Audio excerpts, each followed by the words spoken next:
Morning children's. मैं आपको हिंदी का 7th क्लास का 4th चैप्टर आपको समझाऊंगी। एक ही उत्तर का ये मतलब नहीं आप सोचे कि एक ही उत्तर है ना, ये पाठ का नाम है। हमारे देश में ईस्वी सन की प्रथम शताब्दी में चरक नाम के एक प्रसिद्ध आयुर्वैज्ञानिक हुए करते थे। आयुर्वैज्ञानिक मतलब जो आयुर्वेदिक दवा वगैरह देते हैं ना, उनके लिए कहते हैं कि आयुर्वेदिक वैज्ञानिक। उनकी पुस्तक का नाम है चर साहित्य। आज भी यह साहित्य चिकित्सा पद्धति का प्राचीनात्मक और श्रेय ग्रंथ माना जाता है। चरक अपने समय के सुयोग्य चिकित्सक माने जाते हैं। मेधावी छात्र दूर दूर से उनके आश्रम में आते और उनसे विज्ञान का ज्ञान प्राप्त कर सौभाग्य चिकित्सक बनकर लौट जाते थे। मतलब एक आश्रम था जहाँ पर उनने क्या था, आयुर्वेदिक शिक्षा, जो आयुर्वेदिक दवाई वगैरह होती है ना, इसके एक आश्रम में वहाँ पे क्या करते थे, वो चिकित्सक थे। चिकित्सक मतलब देख रेख करने वाले। जैसे अगर कोई बीमारी हो जाती है उसको, है ना, जैसे डॉक्टर होते हैं उसे हिंदी में चिकित्सक भी बोलते हैं। उसमें वो क्या करते थे, वहां पर आकर दूर दूर से आते थे और आकर वहां पे जैसे डॉक्टर की अपन पढ़ाई करते ना, वैसे उसी चीज की भी पढ़ाई वो करते थे। उसको सिखाते थे कि दवाइयाँ ऐसे बनती है। आयुर्वेदिक का मतलब जो जड़ी बूटियों से बनती दवाएं है ना, किस तरह से बनती है, उस चीज के बारे में बताते थे। चरक का शिष्य होने के कारण समाज में उनको विशेष सम्मान मिलता था। और जो वहां आके सीखते थे उनको समाज में मतलब उनकी ज्यादा पूछ होती थी कि बहुत अच्छे। चरक ने उन्हें आशीर्वाद दिया और बैठने का संकेत किया। महर्षि का अनुभवी आंखें तर गईं कि वे कुछ पूछना चाहते हैं। ये चारों आश्रय के नए छात्र थे, अतः पूछने में संकोच कर रहे थे। उस आश्रम में मतलब 4 नए छात्र आए थे, वो कुछ पूछना चाहते थे। तो उनकी महर्षि ने की, या आंखें जो होती है, जैसे कभी आप लोग कोई कुछ पूछना चाहते हो, कुछ कहना चाहते हो, तो हम समझ जाते हैं ना कि नहीं बेटा आप लोग कुछ बताना चाहते हो, वैसे वो भी समझ जाते हैं।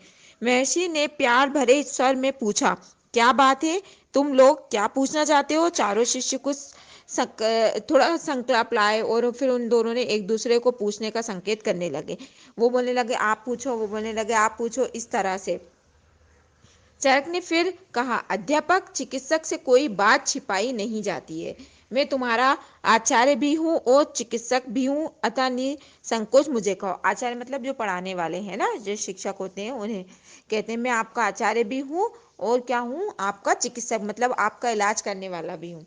एक दूसरे को पूछ गुरुदेव स्वास्थ्य व्यक्ति किसे कहेंगे, उनने क्वेश्चन है जब गुरु से कहा। एक दूसरे के ऊपर पहले तो वो लोग संकेत कर रहे थे, एक दूसरे से बोल रहे थे कि आप बताओ, वो बोल रहे थे आप बताओ, इस तरह से बोल रहे थे। तो फिर वो बोलते हैं कि गुरुदेव स्वास्थ्य व्यक्ति किसे कहते हैं। उत्साह में भरकर चारों एक साथ बोले।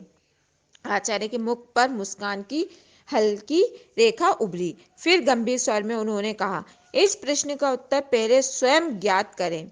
तुम चारों 4 दिशाओं में जाओ और चारों विचार विमर्श कर अपना अपना मतलब मुझे बताओ। उन्होंने बोला पहले आप अपने अंदर ही इस चीज को वो करो, क्या कि किस तरह से कौन होता है स्वास्थ्य व्यक्ति। फिर जब चारों को आंसर मिल जाए फिर मेरे पास आना, फिर मैं आप लोग को बताऊंगा। गुरु के आदेश पर चारों शिष्य चल पड़े। एक पूर्व को गया तो दूसरा पश्चिम को गया, तीसरा उत्तर को गया तो चौथा दक्षिण को गया।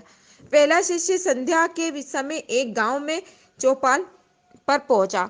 चौपाल जमी थी और उसमें बालक, युवक और वृद्ध सभी उपस्थित थे। चौपाल मतलब एक है ना, चबूतरे जैसा होता है, उस पर 4-5 जने बैठे रहते हैं, उस चीज को चौपाल कहा जाता है।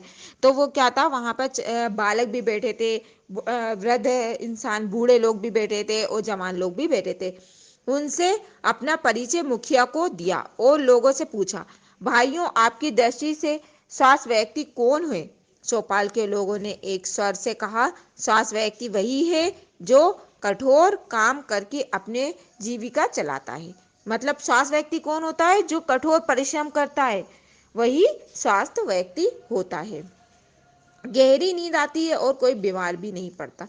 उससे क्या है, ज्यादा भूख भी लगती है, फिर है ना, जब भूख लगेगी तो अपन खाना भी अच्छा खाएंगे, फिर उस समय नींद भी अच्छी आती है ना। दूसरा शिष्य घूमता घूमता एक नगर के चौक पर पहुंचा। चौक पर बड़ी भीड़ थी। भीड़ को संबोधित करते हुए उसने कहा, आपकी दृष्टि में स्वास्थ्य व्यक्ति कौन है। प्रश्न सुनकर भीड़ से अनेक स्वर उभरे। जो नियमित रूप से च्यवनप्राश का सेवन करता है वही स्वास्थ्य व्यक्ति होता है। च्यवनप्राश होता है डाबर च्यवनप्राश वगैरह। तो एक व्यक्ति ने कहा, वो व्यक्ति वो होता है जो क्या करता है, अपने रोजाना च्यवनप्राश खाता है, वही स्वास्थ्य होता है। एक ने कहा, जो दूसरे बोला जो मगध्वज का सेवन करता है ना, वही स्वास्थ्य व्यक्ति होता है। नहीं नहीं, जो व्यक्ति नियमित रूप से लक्ष्मण का सेवन करता है वही स्वास्थ्य व्यक्ति होता है। एक और आवाज आई, जितने उतनी बातें। किसी किसी ने किसी गुणकारी औषधि का नाम लिया, किसी ने कहते हुए सुना कि जो व्यक्ति किसी प्रकार की औषधि नहीं लेता है वही स्वास्थ्य व्यक्ति होते। मतलब सभी बैठे थे, कोई किसी ने कहा कि जो है ना च्यवनप्राश खाता है, कोई बोलता है जो अभी औषधि वगैरह आती है ना, मगध्वज का सेवन करता है वो होता है। इसी तरह से सब बोलने लगे, अपनी अपनी बात बताने लगे। तीसरा शिष्य प्रातः के समय एक जलाशय के पास पहुंचा। वह बहुत से लोग स्नान कर रहे थे, जवान और किशोर तैर रहे थे तथा बालक वृद्ध पानी में घूमकर डुबकियां लगा रहे थे। उसने स्वयं स्नान विद्यार्थी का ध्यान आकर्षित करते हुए कहा, आप लोग स्वास्थ्य व्यक्ति किसे मानते हैं? साधु ने कहा, जो व्यक्ति प्रतिदिन स्नान करता है वही स्वस्थ होता है। तट पर व्यायाम कर रहे लोगों ने कहा, जो नियमित व्यायाम करता है वही स्वस्थ व्यक्ति होता है। तैरने वाले व्यक्ति ने कहा, जो नित्य तैरता है और व्यायाम करता है वो स्वस्थ व्यक्ति होता है। इस तरह सबने अपने अपने विचार विमर्श किए। चौथा शिष्य घूमता घूमता जंगल में पहुंचा। कुछ दूर जाने पर उसे आदिवासियों का एक गांव मिला और उसने आदिवासियों से पूछा, स्वास्थ्य व्यक्ति कौन होता है? आदिवासियों ने एक स्वर से कहा, जो नगर की भीड़ भाड़ से दूर रहता है वो ही होता है तथा शुद्ध और प्राकृतिक भोजन करता है, वही व्यक्ति स्वस्थ होता है। देखिए हम सब कितने स्वस्थ हैं। मिलो हिरण के पीछे दौड़ रहे थे, दौड़ते दौड़ते पहाड़ों पर चढ़ उतर कर सकते हैं। हमें की नगर